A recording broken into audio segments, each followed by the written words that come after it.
I was gonna drive my ass off to try and win. I biked on the cushion. From then on, you kind of realize that you don't have a shot to win. Tanner Thorson writes his name into Chili Bowl history. That was a painful loss. That race is so special to him. When he doesn't win, what do we do? Like, where do we go?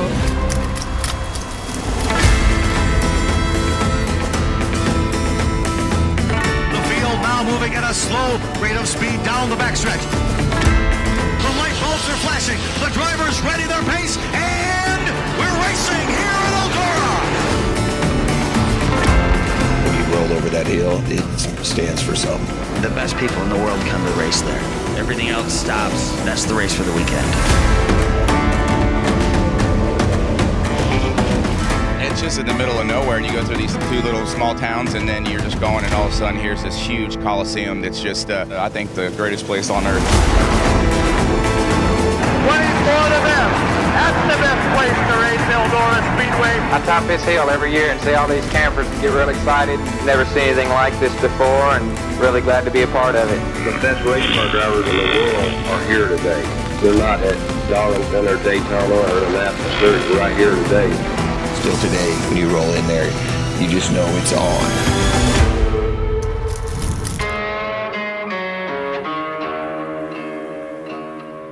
The next stop for Kyle Larson is in Ohio at racing legend Tony Stewart's world-famous Eldora Speedway. Larson has arrived to compete in the King's Royal, a 4-day, 4-race event that culminates in the literal crowning of racing royalty. And this time, Larson will face grueling competition behind the wheel of a sprint car, throttling around the track at up to 150 miles an hour. Hey, would you mind signing the top wing of the car? There you go, thank you. Can I get a picture? Yeah, just do a selfie. I got it. Okay. Now Sharon. Ryan. Hello. Thank you. Appreciate it. Thank you. Yeah, thanks. Oh, I gotta get in. Owen, has your sister took her suit off yet? No? And from Elk Grove, California, in the Finley Farms, Charlton & Son, Falcons Brothers Trucking FloRacing JVI Group number 57, Kyle Larson.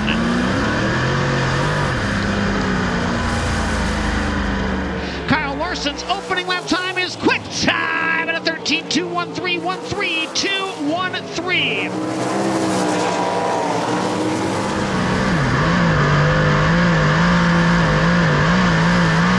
Second lap for Larson, better as well, at a 13.147, for Kyle Larson at 119.662 miles per hour.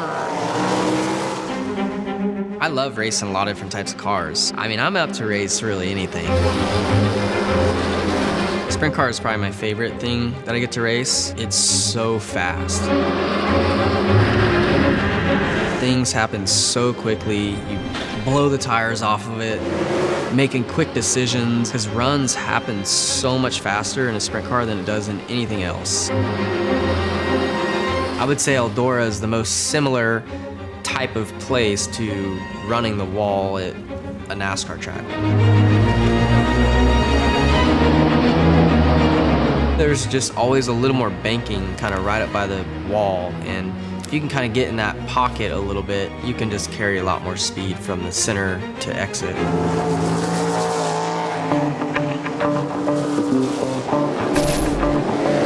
In 2011, I made the move to Indiana. I knew my career wasn't going to go anywhere until I got out of California. It was just the next step that he had to take to further his career. They race at least 3 or 4 times a week, and that's awesome. That's what I want to do. I'm sure there was some nerves in there, just being the new kid with expectations and not knowing anybody. I don't think I had any friends in the USAC circuit. I was racing, it seemed like a different type of car every day of the week. In those early kind of years of racing, learning what it took to drive each car was really important. I actually do remember my first time walking into Eldora. My first glance down the track was like middle of non-wing qualifying, and Brad Sweet. I I think was running the Indy Race Parts car, and flipped. And it was like silent except for you just hear every thump that he hit the track. And I was like, dang, this place is sick. Appreciate each and every one of you for coming out. It's showtime here at Eldora. I finally got my opportunity to race the 4 Crown in 2011, and I'd never raced at Eldora before that night. Larson takes the early advantage. I knew I was gonna be good in the midget. I was pretty confident that we could win the midget race. I had no clue about the sprint car or the Silver Crown, really, for that matter. Larson is on an absolute tear. We ended up winning the midget race, and the non-wing sprint car race was maybe one of the luckiest races of my career. That sprint car race, man, I'll never forget it. Larson drives deep down to the inside. Dave Darland was leading. I found this line that worked for me, 1 and 2, and took the restart and almost got around him. I think I clipped his rear bumper and then squirted by him into 3. Contact down the back stretch, race to the lead. Off at turn 4, second clear national sprint car win, Kyle Larson. After the sprint car race, I was like, it's done. Like, I'm winning this Silver Crown race. Here we go, 50 laps. Larson Jones, bring us to green. That, to this day, is probably the most perfect race I feel like I've ever ran in my career. You've got a new leader, Kyle Larson, to the top spot. Off of turn number 4, the second man ever to do it. Kyle Larson sweeps the 4 Crown National. Only one other driver had ever won, all the divisions in one night. I'm not sure I'd really met Tony Stewart to this point ever. He comes up to me or tells somebody that he's giving me a $10,000 bonus for winning all 3, which I think Jack Hewitt got the same thing whenever he won. To watch a kid come in there that had never been there before and first time figuring out how to be fast. We're seeing the beginning of somebody's massively huge career starting here. Kyle Larson is King 37 at the Eldora Speedway. Larson is going to win at Eldora. I feel like that night definitely changed my career forever. Brought the crown over for everyone. Over 175K. I wear it all day. Yeah, obviously there's gonna be 20,000 plus people here. Everybody's sweating. Half the people have no shirts on, just drinking beer all day. And I think it's probably the biggest party of the season.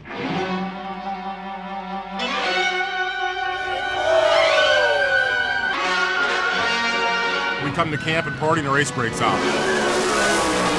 This is the greatest week of my life right here. Coming to racing here at Eldora since 1978. Last year was our first King's Royal together. That's when I actually proposed to her. Who knows, we might get married here. Watching anything in particular? Tyler Courtney, She's a sunshine.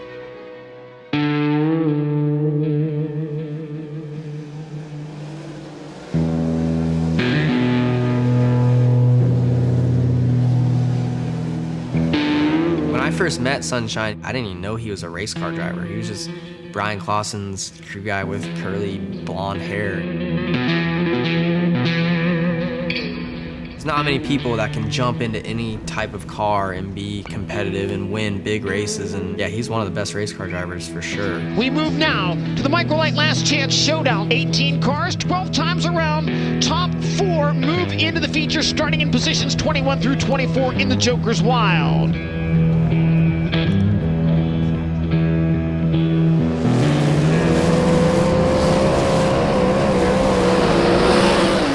Sunshine back to the cushion in 1 and 2. Getting a run on Bill Baylog, now down to the inside as they roll into corner number 3. Baylog slams the door there, but drifts up the racetrack. Tyler Courtney can't hold the low line to take advantage, and now Baylog's gonna run on the 15-inch of Hayward deep into turn 1. Checkered flag to wave with the Microlight Last Chance Showdown. Macri will win it. Second will be Kerry Madsen. James McFadden comes home in the 3rd spot, and Cap Henry in 4th.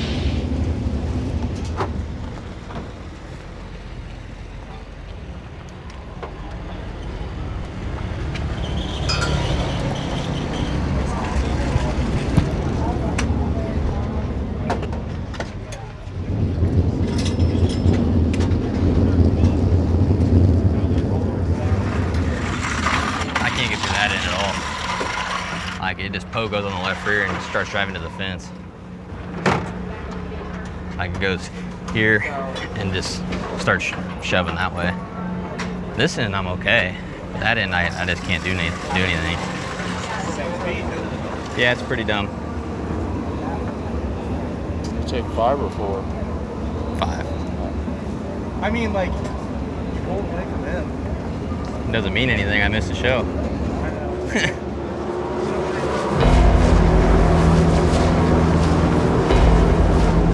Are you superstitious? Superstitions are a tough thing. I would say I'm probably superstitious, mostly when it comes to like my helmets. If I'm struggling for a longer period of time, I always have a helmet that I had success with that's in the trailer that I'll pull it out. Failed to mention your GoPros. GoPros are just not my friend. Anytime I've ever put them on, something's happened. It's just one of their deals, dude. We got to take the GoPros off. I don't really care either way whether they're on there or not, but he's the one out there winning races for us.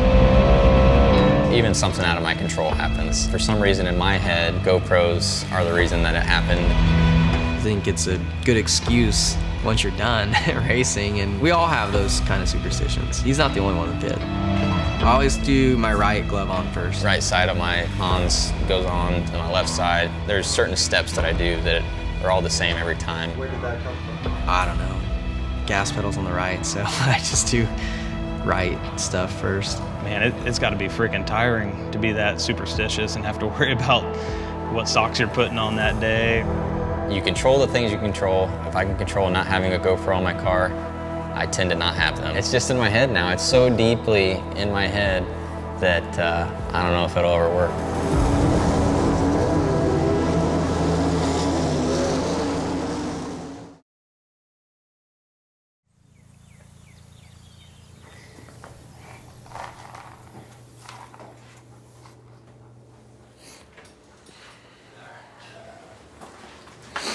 Sorry.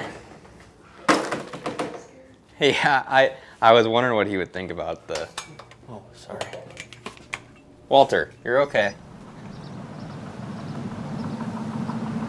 I don't get to spend as much time with Walter as I want, but he loves to play, obviously. But he spends a lot of time with Grandpa, and Grandpa spoils him. He gets to go to the lake house and get in the lake for a weekend straight. And what, you want this? It's very much a bachelor pad, so it's not the most put together place, but it's home, right? We had 2 shelves. The other one didn't quite stay up, so that's why the Kings Royal Trophy and the All-Star Championship trophies are kind of down there. And obviously being on the road, bring my bag in here. The dirty clothes come out, they go to the laundry room, they get folded, go back in the bag, back on the road. First-time winner, Tyler Courtney wins the opening night of Indiana Sprint Week at Gas City. Side by side, Tyler Courtney by half a car. And Sunshine cracks the NOS. He's going up top. How about it for Tyler Courtney? He's really fast. Any type of car he runs, midget, sprint car, silver ground car, wing sprint car, you'd never see him running anywhere but the fence, and he does it better than anybody. First time I ran above it. Me too. He kind of scratched and clawed and started winning races. When I started racing against him, when he'd come back and beat him a couple times and just start to, I guess, earn respect a little bit, I guess. What do you think? I think when you're talking to a buddy at the racetrack, it could be all sorts of different topics, especially with Tyler. Girls. Gotta have a couple drinks tonight, though. A couple. You know, he's one of my best friends. He was, in my wedding, which, he's a lot of people's friends, so he's in a lot of weddings, but my daughter loves him. He's kind of the one that pushed me to go wing racing, to get out of my comfort zone. He believed that I could be good at it. Give a little bit of credit for him to push me to kind of take that next step of my career. Obviously 2020 was a pandemic, so they had canceled all the big races at Eldora. So last year we ended up having to have both Kings Royals on the same day. Taking a look at the lead off of turn 4. Kyle Larson is King 37 at the Eldora Speedway. That was honestly like the first big sprint car race I'd ever won. And Sunshine had won earlier in the day. Sunshine wears a crowd in the sunlight. Tyler Courtney wins the 38th Kings Royal. But he was one of the first guys I saw as I rolled across the scales. He was crying, which in turn made me cry. I had more emotion, I guess, seeing him win than the emotion I felt when I won. These two will forever be linked because of what happened last year at the Kings Royal. You have King Tyler, King Kyle. There can only be one. The 2022 version of the Kings Royal is the Battle of the Kings. Day 2 of Kings Royal Week features the return of the historical big one. This race hasn't occurred in 19 years, and every sprint car driver at Eldora is hungry for the $100,000 first prize. But first up, you have to drive like hell to make it into the race at all. I remember in 2011 and 12, like I would really have to think about which car I'm getting in. I remember being like lined up in staging and close my eyes and like, all right, it takes this sort of technique to drive a wing sprint car. Set for green flag competition in heat race number 4. Winner starts 3rd in the historical big one feature. He's just the type of driver, even if the car is not the greatest, he will fix the car with his driving style or different lines more than having to fight it the whole time. Now I don't even think about what car I'm getting in at all. I just get in and I guess it's like, you know, riding a bike. 10 laps, top 3 go to the feature. Winner starts 3rd in the historical big one feature. Green flag waving. Zach Hampton with the immediate lead, now challenged by the 57 of Kyle Larson. Brock Searfoss by both of them. Brock Searfoss with the buy one, get one free down the backstretch, shoots in the lead, and he'll lead lap number 1 with Larson in second. Brock Searfoss maintains the race lead, and Kyle Larson not close enough to try anything yet.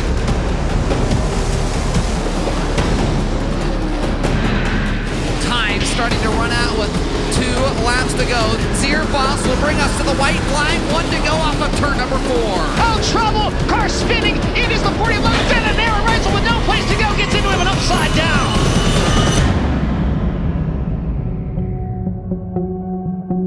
Got lucky with a caution late in the heat race. Searfoss started deep and got to lead the first corner. Then there was a wreck and I had to restart. Brock Searfoss had a 1.3 second lead. That goes away now. Kyle Larson will start right behind him. Great moments are born from great opportunity, and this is a great opportunity. I cannot wait. What's going to happen here? Green flag waves. Kyle Larson comes after Brock Searfoss. Zach Hampton rips the top, maintains the 3rd spot as Larson looks for the lead in 1 and 2. Was able to move my wing back and just run the middle for a couple laps and slide him coming out of 4. Kyle Larson down to the inside, side by side for the win here in the 4th heat race.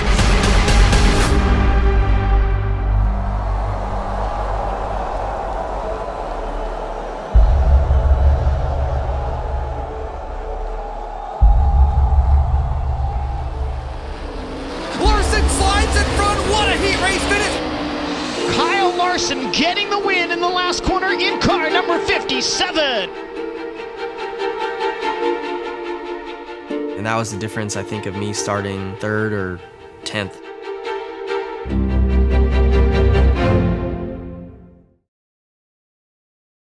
Off at turn number 4, the 2nd man ever to do it. Kyle Larson sweeps the 4 Crown National. The 4 Crown changed my life forever. I feel like because as a 19-year-old, I was like, dang, like $10,000? Like, this is crazy. What am I going to do with all this? Ladies and gentlemen, one more time, Kyle Larson! This is crazy. I didn't think I was gonna win all 3 this week. I thought it'd be good if I won 1, so to come up here and win all 3 in my first try, it's really crazy and cool. That was like the first time I feel like my name was out there on national television, and I met with just about every race team. I remember going to Michael Waltrip Racing, Penske, Roush, went to Hendrick, and everything was the same. Every one of them said, you know, kid, if you could bring $1 million, you know, we could set you up on a K&N series ride. It was always about money, and I go, oh yeah, like the typical meeting I'm sure that all these young kids today and before me still have, where it's like, oh yeah, I'm sure you have a lot of talent, but you know, this is an expensive sport.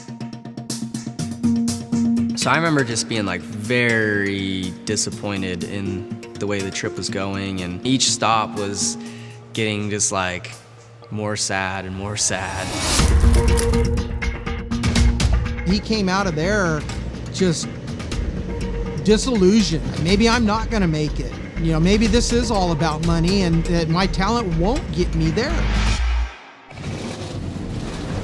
Chip Ganassi says he spoke to a few drivers about running the number 42 next year, but only made one offer. Ganassi called it a racing decision, but also an easy one. The last stop of the trip was Chip Ganassi's shop, and we just stopped in there really quickly before I had to fly back to Indiana or wherever I was going. Met with Chip, and he's like, oh yeah, nice to meet you, and you know, how do we sign you? Let's sign you up right now. I was like, what? Are you serious? I think Kyle's the kind of driver that, you know, when he sees opportunity in front of him, he takes it. And he's obviously the #1 pick, and nobody deserves a shot more than he does. Yeah, Chip had a lot of money coming in at the time with Target. I think that gave him the freedom to take a risk on relatively unknown dirt racer at the time. These opportunities don't come about very often. You never know when you have another shot like this, so you gotta capitalize on it and do the best you can. Just clocked me in the head there. I'm thankful for that, and thankful for everything that Chip's ever done.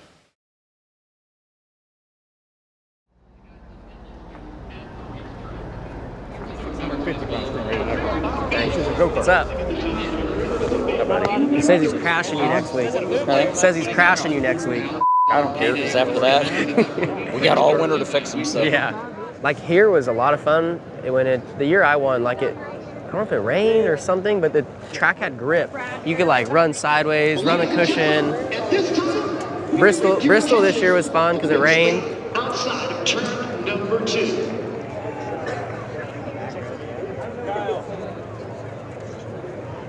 That's you. You're Kyle, by the way. Oh. I thought it was the photographer. You started first or second in the Kings Royal front row both times. Yeah, wow. Mr. Front Row with the big shows, huh? The drivers have qualified and the lineup is set. It's race time at Eldora. Both Larson and Courtney are feeling the heat in this historic and punishing sprint to $100,000. I feel like Eldora is just known for big races. I think that's what Earl and Tony has done a good job of building it into, just a marquee event type place. I think any guy that races for a living, if they don't get excited racing for 6 figures or more, then they're probably doing the wrong job. I think everybody wants to beat Kyle.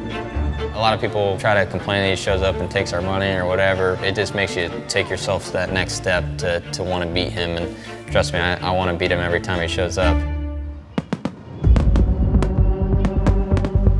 I used to definitely get nervous, just the anticipation of a big race. I miss the nerves a little bit. Fun feeling to kind of power through and overcome. When you get $100,000 on the line, you just got to sack up and go do it. Cy Lynch and Tyler Courtney bring the field to the green flag in the historical Big Wood.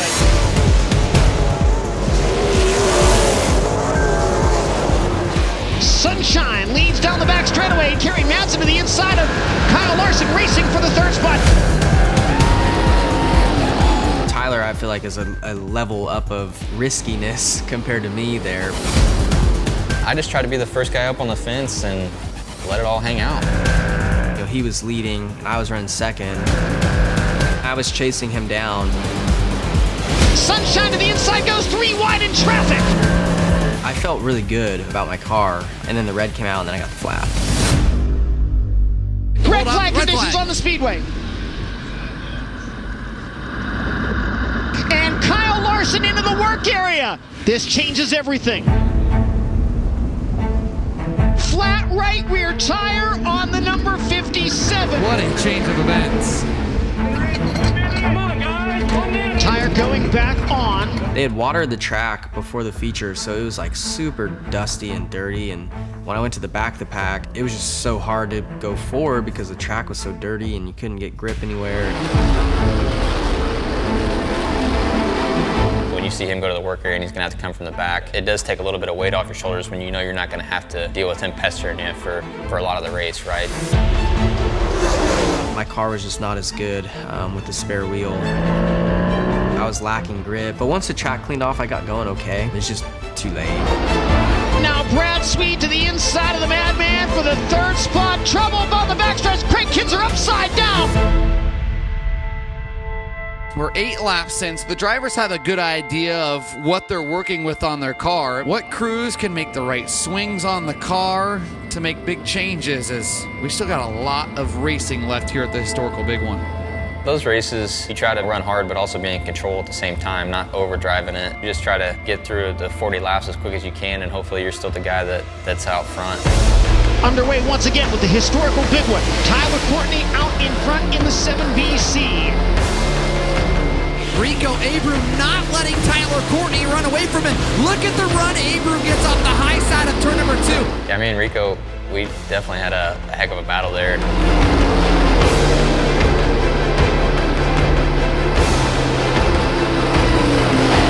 We're nearly side by side for the lead as we close on halfway. Rico Abreu all over Tyler Courtney. Abreu to the inside, tries the slider. He's got him in turn 2.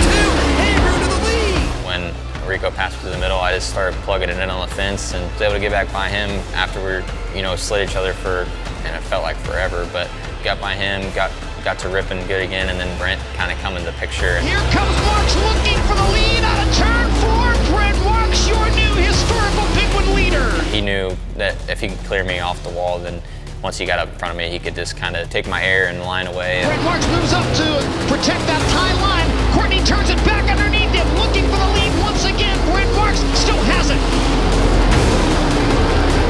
What does Tyler Courtney do? Does he try to close in a little bit more and throw the Hail Mary on the final lap?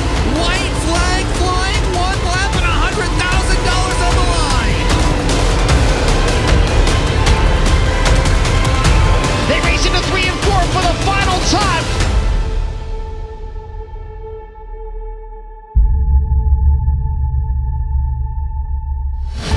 $100,000 is going to Myerstown, Pennsylvania. Brent Marks wins the historical Big One. Tyler Courtney second, Rico Abreu third, Brad Sweet fourth, and Logan Schuhart 21st to 5th.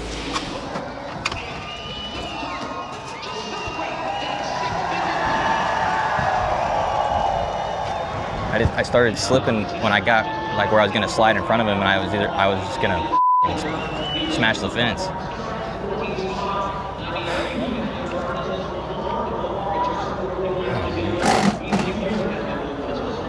It's gonna hurt. And it's probably like $10,000 per second.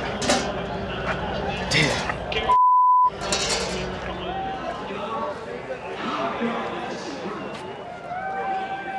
It's halfway through Kings Royal week at Eldora, and neither Courtney nor Larson have been able to capture a win.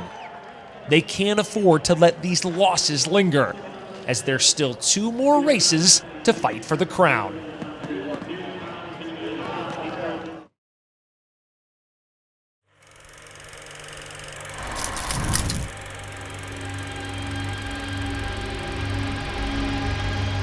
Is there any fear that creeps in? Fear for the race or anything? Fear at all? There's no fear, like, at all. Strapping in or going racing or anything like that. But, like, when you're about to hit something, like when you know you're about to hit something, that's when you're like, oh, I hope this isn't going to hurt. Finally settled into 5th. Chris Wyndham right there. Oh, Kyle Larson into the wall in turn 2. Upside down. Oh, it gets hard. My wife and I usually always sit like kind of there on the back straightaway going into turn 3, those seats there. You know, I saw him kind of going up into turn 1 there, and it just looked like a odd entry. Once he got up on the wall, I knew that he was going to tumble, and the next guy came at him, and they pretty much hit roll cage to roll cage, Kyle upside down, and that guy face on into him, which punted Kyle another 30, 40 yards. And I just got up and just started running, went through the tunnel, went through the infield, running that direction. All of a sudden it kind of hit me of, man, do I even want to get over there? Because, you know, What am I going to see when I get there? Those are the kind of hints that absolutely make you hold your breath. Yeah, it hurt really bad. Major whiplash, and just went to the local hospital there and got scans and made sure I was all good. It was just something happened with my muscles, and yeah, it was a bummer. I mean, I wanted to race for Tony Stewart. I think Kyle has always been aware of the danger of racing from the time he could realize that, wow, some of these guys get out of the car and they're kind of shaken up. Because of those wrecks doesn't make Eldora any more intimidating to me. It's just non-wing sprint cars in general are intimidating and hurt really bad when you wreck. Every time you strap into a non-wing sprint car, like, yes, you don't think about it, you know, before you go out there and race, but like, there's an opportunity that you're gonna hurt yourself. To me, like, what's the point of risking that at a weekly show? It just doesn't pay enough to risk your life and risk your body. For the most part, I don't get worried when he gets in a race car, but then, you know, little crashes happen here and there. There's always incidents over the years that have happened that kind of put you in check. White flag in the air at Daytona. How about Kyle Larson with Dale Jr. on his bumper? That might give him an opportunity. 32 and 88. Final corner at Daytona. Who's going to get here first? Regan Smith 7. Keselowski 22. Stewart 33. And contact.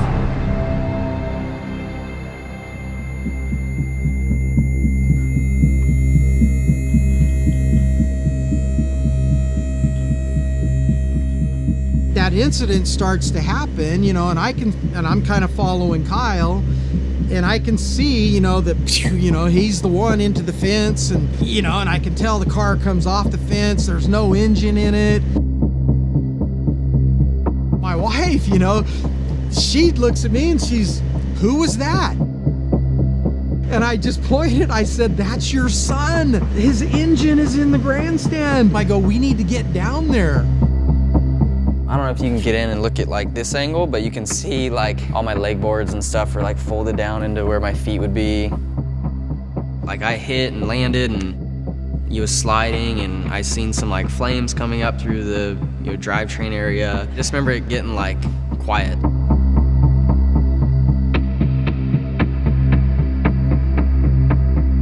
Six to 8 inches back from my feet, like my feet could have been on the ground. And I could have lost my legs, so. Had no idea that, you know, the front of the car was sheared off or anything until I got into the ambulance. And I remember like looking out of the window in it, and there was like a section of the stands like empty. And I was like, oh, like this is not good. I was really thinking, you know, my lucky stars, because I knew that, man, that was a close call.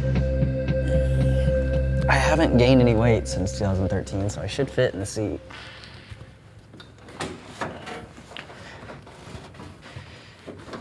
Yeah, like I've got like nowhere to put my feet. I don't know if you can like see in here, but yeah, like obviously my throttle pedal's gone, transmission, all that's gone. If my steering wheel was in here, it would be like in my lap, way lower than I would have had it. You know, the steering shaft and column, all that's bent. Yeah, my clutch pedals bent. Leg boards, all that bent. I didn't think anything of this until I saw it. Once I saw it, I was like, damn, like I'm super lucky. But yeah, I mean, it never changed, you know, my psyche about racing and crashing. I've crashed a lot since then and had other really big wrecks since then too. So, you know, something like this to this point has not slowed me down.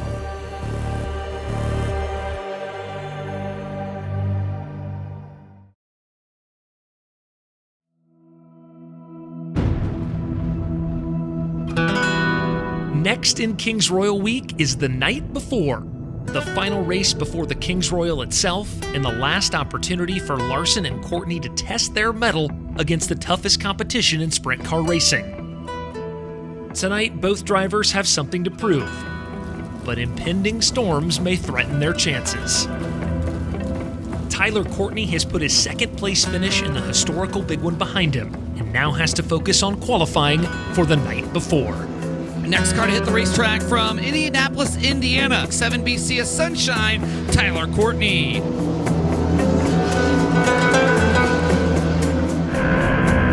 Current Tezos All-Star Circuit Champions presented by Mobile One Points Leader goes 6th quick at a 13.145, 1.3.145. Third quick for Tyler Courtney, 13.059, 1.3059.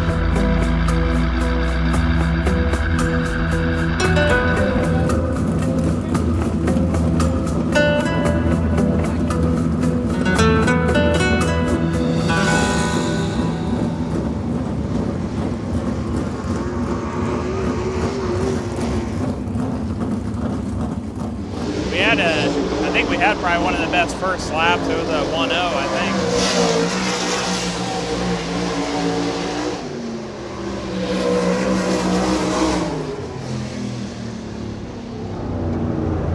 Yeah, it's just going to depend on what the inside line's like by the time we heat race. We're getting the first heat.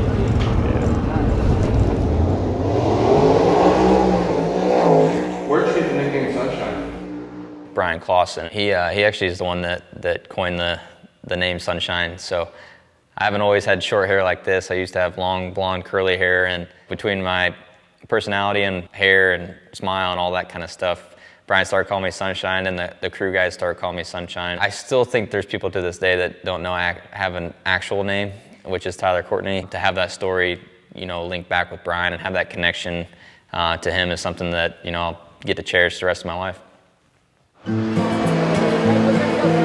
Few blisters? Well, no, I got hit with a rock, pulling a tear off early on, but you got rocked? I got rocked. The guy that loves the sport and loves coming to work every day and love the guys I'm working with, especially right now, and this is what I live for. I started working with Brian Clausen and his midget and sprint car team in 2010. Brian, he had taken me under his wing, just kind of like a little brother. The 2 summers I got to spend with him on the road, start to realize that you could actually do this for a living. Long 7 days, man. It's a long week, dude. When you're doing all these things together, going down the road, you just naturally become closer, and that summer was really the summer that ignited my true love for racing. Off of turn number 2, Wyndham Connell Clausen, not close enough to make a move. Here comes BC through 3 and 4, first-time winner. Tyler Courtney wins the opening night of Indiana Sprint Week at Gas City. I've been busting my butt for the last 4 years in a sprint car around here, and to beat a guy like Brian Clausen and Chris Wyndham, guys that are 2 of the best in our sport, yeah, it's obvious. You guys can tell I'm speechless. This is freaking awesome. Running second to Sunshine's not so bad. Yeah, he did a good job, obviously. Congratulations to him. That's a big win for those guys, and happy for him. This is going to be an ugly picture. Is this where, like, the scary music starts on the video? A lot of the lessons that I learned and a lot of lessons that I still put forth today were things that he taught me. We know deep down inside that anything can happen, but it's our job to not think about that and go out there and do the things that we need to do. Keep your eyes on Scott Hatton, a fast car into 1. Oh, and we got a wheel loose. Oh, and Clausen right in the wall, and BC went over again. A big impact. Scott Hatton, contact between himself and Clausen. We mentioned it was getting difficult for the lap cars running on faster. Now at 5, mourning the loss of Indiana's own race car driver Brian Clausen. The Noblesville resident died last night from injuries in a horrific dirt track crash in Kansas over the weekend. The 27-year-old, who recently competed in the 100th running of the Indianapolis 500, was also considered the nation's top short track dirt car driver. 2016, we unfortunately lost Brian Clausen in a racing accident, which was tough on everyone. This is a guy that I spent most of my teenage years with and looking up to as a mentor, role model. Brian had a huge impact on the sport. It was definitely sad and a big hit to grassroots racing, losing Brian Clausen.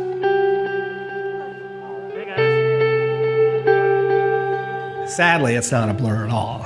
I can pretty much relive every moment of it. You lose sight of the cars that's coming down the bank from where I was standing, but then, well, that wasn't that bad, and then you hear the hit and the explosion sound that it made, and you knew something was wrong. It's kind of my Superman, so you don't ever think Superman or Batman, they don't die, right? And so when your Superman or Batman passes away, it makes you realize a lot of things and that anything can happen to anybody. It's really hard at the time, and it still is hard, now. At the end of the day, I kind of wish he was here to be able to tell me if I'm doing a good job or not. Do you ever feel any fear when you get in the car that things can go wrong? No, if you're ever scared in a race car, you need to stop. If you ever lose that edge to put yourself on the edge of disaster, you're never going to be as good as you need to be. If I ever lose that edge or I'm not having fun anymore, I'm done racing.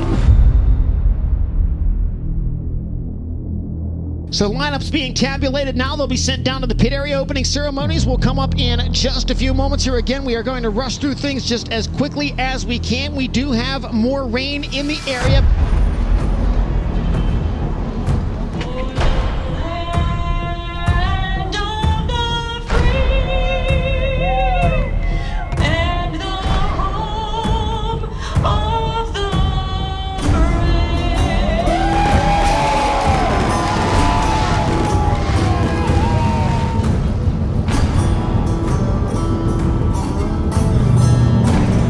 Cars are staged for heat race number 1, so we'll set the lineup for you. Inside row number 2 from Indianapolis, Indiana, the NOS Energy Drink, C-Max Racing Products, Elliot's Custom Trailers and Carts, number 7 BC is Sunshine, Tyler Courtney.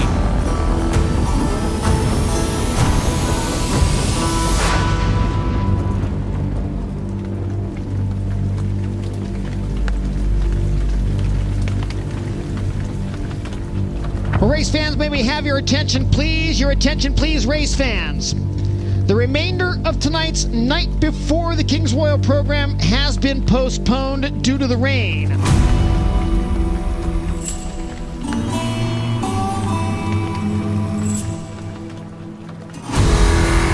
have to fly to New Hampshire to practice and qualify the Cup car the next morning.